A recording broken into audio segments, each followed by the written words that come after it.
Isang mahusay na manlalaro ang ating napitikan sa Barangay Santiago, Santa Ana.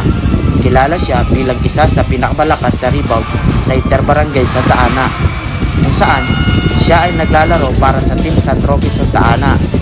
Siya ay si Chester John Musni, na mas kilala sa bansag na Mr. Energizer dahil sa kanyang walang sawang sipag at tenderya sa loob ng court. Kapag siya ay tumalon, halos sigurado sa kanya mapupunta ang bola.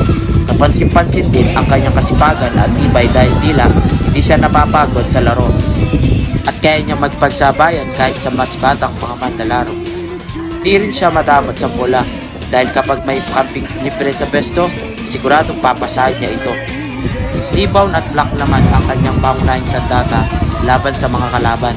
Kaya't naman halit na't saksiyan ang husay at galaw hanggang sa dulo ng video ang tunay na Mr. Energizer ng